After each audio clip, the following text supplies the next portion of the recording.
Қайырлы кеш, қадірлі көрермен қауым, төрелік хабарының бүгінгі тақырыбы медиацияға арналмақ. Жалпы еліміз бойынша медиаторлардың көмегіне жүгіну арқылы сотқа дейін дау жанжалдарды шешу тәсілі біртіндеп қалыптасып келе жатыр. Медиацияның қоғамдағы рөлі қаншалықты? Жалпы медиация дегеніміз не?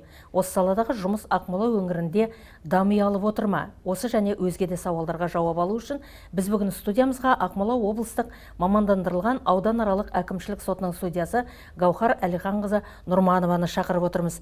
Гаухар Әлиханқызы, қош келдіңіз студиямызға. Бүгінгі тақырыптың салмағы да оның қоғамдағы алар орны да өте ауқымды екенін білеміз. Бірақ әлі де болса медиацияның маңызын түсінбей жатқанымыз ол шындық. Сондықтан медиация дегеніміз не, оның функциясы қандай? Әңгімемізді осыдан бастасақ. Саламатсыздар ма? Халқымызда ел даусыз болмас, жер жаусыз болмас деген сөз бар. Яғни дау кез келген қоғамға тән құбылыс. Алайда бабаларымыз барлық кезде дау жанжалдың бітімгершілікпен шешілуіне ықпал етіп отырған. Даушылар да билер сөзін екі етпеген. Медиация термині латын медиары делдалдық ету деген сөзінен шыққан. Медиация үшінші, бейтарап, әділ, жанжал, нәтижесі мүдделі емес тараптың қатысуымен өтетін дауларды реттеудің баламалы жаңа түрі. Аталған үшінші тарап ретінде медиаторды танимыз.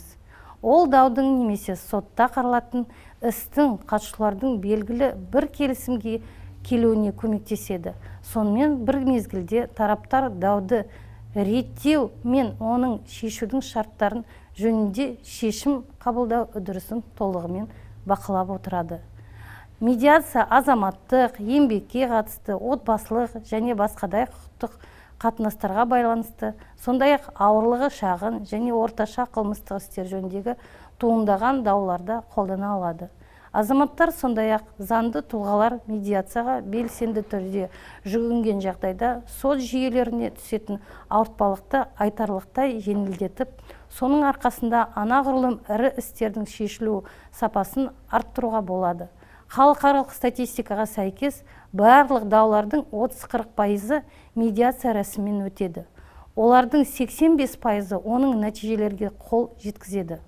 Қазақстан медиация туралы заң қоғамдық қатынастарды реттейді. Оның жүргізу қағидаттары мен рәсімін, сондай-ақ медиатордың мәртебесін айқындайды.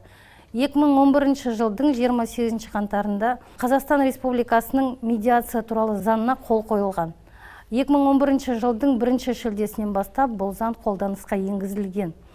2018 жылдан бастап сот қызметкерлері, заңгерлер, соттар бұл заңның түсіндіру іс-шараларымен айналысты. Гаухар Әлиханқызы, жалпы медиацияның мақсаты, оның қағидаттары қандай? Медиацияның негізгі мақсаттары дауды шешудің медиацияның екі тараптың да қанағаттандыратын нұсқасына қол жеткізу, тараптардың даушылыққа деңгейін төмендету.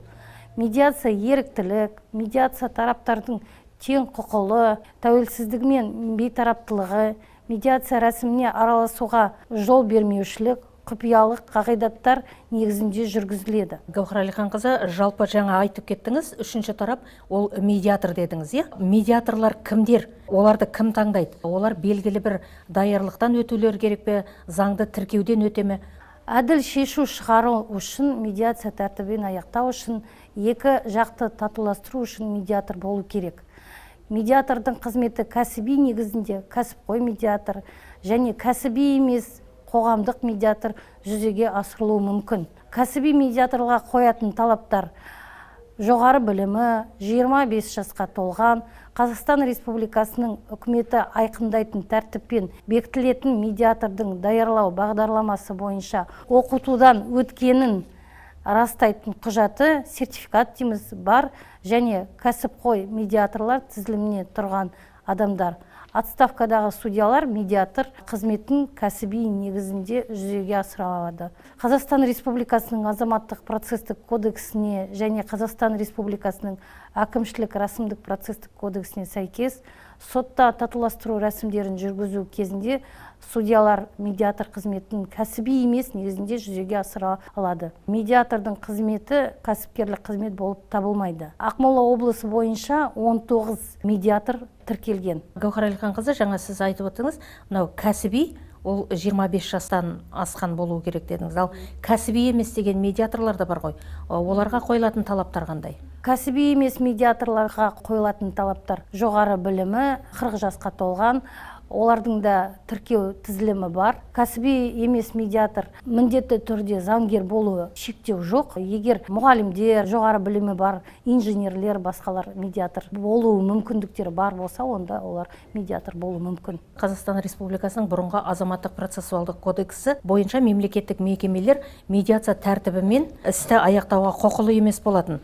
Ал қазір жаңа кодекс заңды күшіне енгеннен кейін мемлекеттік мекемелер бұл заңға қаншалықты бағынып отыр? 2021 жылдың 1 шілдесінен бастап бәрімізге белгілі әкімшілік рәсімдік процессуалдық кодекс заңды күшіне енді. Жаңа кодекс бойынша мемлекеттік органдардың өкілеттері мол, оның ішінде дауды медиация тәртіппен аяқтау. Бұрынғы Қазақстан Республикасының азаматтық процессуалдық кодекс бойынша мемлекет мекемелерінде шектеулер болған. Бүгін ол баптарға өзгерістер енгізілген. Қазақстан Республикасының әкімшілік рәсімдік процестік кодексі 120 бабына сай тараптар өзара жол беру негізінде әкімшілік процестік барлық сатысында сот шешім шығаруға кеткенге дейін татуласу, медиация немесе дауды партисипативтік рәсім тәртіппен реттеу туралы келісім жасасу арқылы әкімшілік істі толығымен немесе ішінара аяқтай алады. Тараптар өзара жол беру негізінде әкімшілік процестің барлық сатысында сот шешімін шығаруға кеткенге дейін татуласу, медиация немесе дауды партисипативтік рәсім тәртіппен реттеу туралы келісім жасасу арқылы әкімшілік істі толығымен немесе ішінара аяқтай алады. Жауапкердің әкімшілік қалауы болған кезде тараптардың татуласуына жол беріледі. Дауды медиация және партисипативтік рәсім тәртіппен реттеу сотта осы кодекске және Қазақстан Республикасының заңнамасына сәйкес жүргізіледі. Егер тараптар дауды медиация тәртібімен аяқтағысы келсе, сот өндірісіне қойылатын талаптар қандай? Сот тараптардың татуласу, медиация немесе дауды партисипативтік рәсім тәртіппен реттеу туралы келісім бекіту туралы өтініш хатын сот отырысында немесе алдын ала тыңдауда қарайды. Татуласу, медиация немесе дауды партисипативтік рәсім тәртіппен реттеу туралы келісім жазбаша нысанда жасалады және оған тараптар немесе олардың өкілдері қол қояды. Татуласу, медиация немесе дауды партисипативтік рәсім тәртіппен реттеу туралы келісімді бекіту туралы өтініш хаты қарау нәтижелері бойынша сот осындай келісімді бекіту не одан бас тарту туралы ұйғарым шығарады. Татуласу, медиация немесе дауды партисипативтік рәсім тәртіппен реттеу туралы келісім мәжбүрлеу тәртібімен орындаушылық талаптарға сай келуге және тараптарды татуластыратын шарттарды, сондай-ақ сот шығыстарын, оның ішінде өкілдер көрсеткен қызметке ақы төлеуге арналған шығыстарды бөлу тәртібімен қамтуға тиіс. Сот тараптардың татуласу, медиация немесе дауды партисипативтік рәсім тәртіппен реттеу туралы келісімін бекіткен кезде сот талап қоюды толығымен немесе тиісті бір бөлігінде қайтару туралы ұйғарым шығарады. Ерікті түрде орындалмаған татуласу, медиация немесе дауды партисипативтік рәсім тәртіппен реттеу туралы келісім сот келісім жасаған адамның өтініш хаты бойынша берілетін атқару парағының негізінде мәжбүрлеп орындатуға жатады. Сот тараптардың татуласу үшін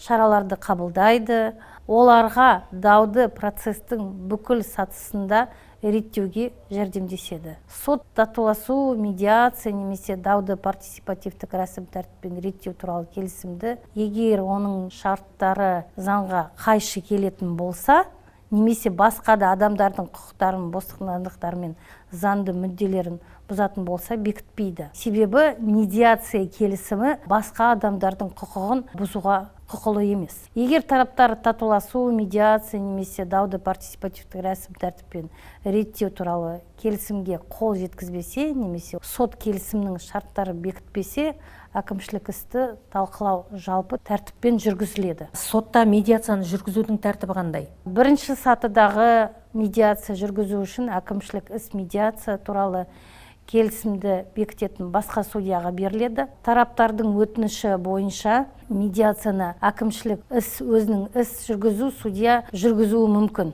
Себебі судьяның өндірісінде ол іс болса, егер тараптар осы судьямен медиацияны аяқтаймыз, ұйғарым осы судья шығарсын деп, егер олар өздерінің өтініш хаттарын беріп таңдаса, онда сол судья медиацияны аяқтауға құқылы. Медиация жүргізетін судья медиация жүргізетін күнді тағайындайды және тараптарға оның өткізілетін уақыты мен орны туралы хабарлайды. Егер басқа адамдардың қатысу дауды реттеуге ықпал ететін болса, сот оларды медиацияға шақыруға құқылы. Медиация жүргізу хаттамасы сотта жүргізілмейді. Гаухар Әлиханқызы, әкімшілік рәсімдік процестік кодекстің қолданысқа енгеніне 3 ай болды. Осы уақыт аралығында Ақмола облыстық мамандандырылған ауданаралық әкімшілік сотында медиация тәртібімен аяқталған істер бар ма? Бүгінгі күні Ақмола облысының мамандандырылған ауданаралық әкімшілік сотында 11 іс медиация келісіммен аяқталды. Оның ішінде менің төрелігімен сот ұйғарымымен бекітілген талап арыз туралы айтып кетейін. Талап қоюшы сот орындаушының іс әрекеттеріне шағымданды. Талап арызы бойынша жеке сот орындаушының қаулысымен келіспеді. Сот отырысында орындалу өндірісін толық зерттеп, тарапқа түсіндірдім. Ақшаны қарызға алғанын тарап мойындады, уақытымен қайтармаған, өндіріп алушы атқару парағын шығару үшін шағымданды.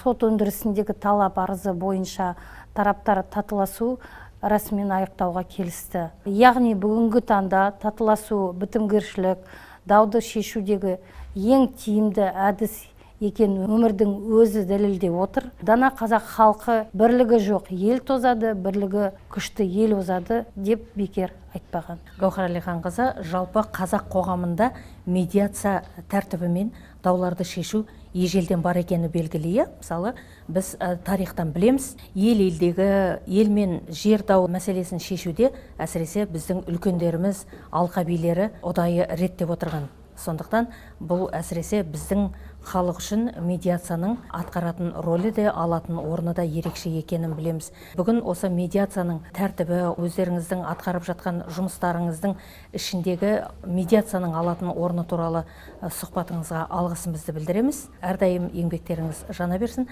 Қадірлі көрермен қауым, осымен Төрелік хабарының бүгінгі саны аяқталды. Эфирде келесі кездескенше аман сау болыңыздар.